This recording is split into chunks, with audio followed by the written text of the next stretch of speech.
ali iskreno ne znam uopšte da li je moguće da u svim sferama života postignemo balans. Mislim da to je jedno očekivanje koje ako imamo, samo će život da nam bude teži. Jer zapravo mislim da se život i sastoji od kontinuiranih disbalansa kroz koje mi nekako idemo. I za mene lično, što sam starija, mislim da je najvažniji neki balans nas samih sa sobom. Sad, da li je to moguće skontati, mislim, bar u mom slučaju, dok nisi u nekim tamo kasnim 30-im ili evo posebno od 40-te, ti baš to postaje neka tema i neki otklon koji mislim da moramo da gradimo ka tako raznoraznim spoljnim stimulusima i spoljnim dešavanjima, gde mi greško mislimo da tamo treba da se nešto izbalansira. U stvari, mislim da je ključ u tome da uvek tražiš neki balans unutra. Što je lepše da se kaže nego da se postigne. Mislim, to je jedan cilj koji bismo svi volili da smo ostvarili. To je život zapravo, neko traženje balansa. Mislim da nismo apsolutno izgubile to pravo, nego možda nekad treba da se malo toga prisetimo. Jer ako radiš u biznisu, tamo se očekuje da rešavaš probleme, da znaš šta treba raditi i tako očekuje se jedna fasada, sve znanja, sve mogućnosti i slično.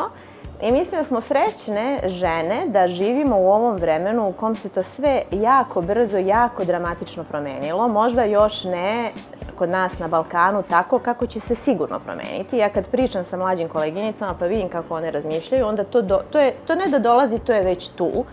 I to da se zapravo od menadžera očekuje da pokaže vulnerabilnost, da pokaže da je ljudsko biće, a ne ovo sa čime smo počeli, to je ta srećna okolnost našeg vremena i ja lično sve činim u svom radu da to što više negujemo. I trudim se i ja sama sa sobom da što više tražim pomoć, da što više pokažem kad nemam pojma šta da radim, kad sam kilava, kad mi nije ni do čega, kad sam se prepala od nečega i mislim da je život tako mnogo lepši.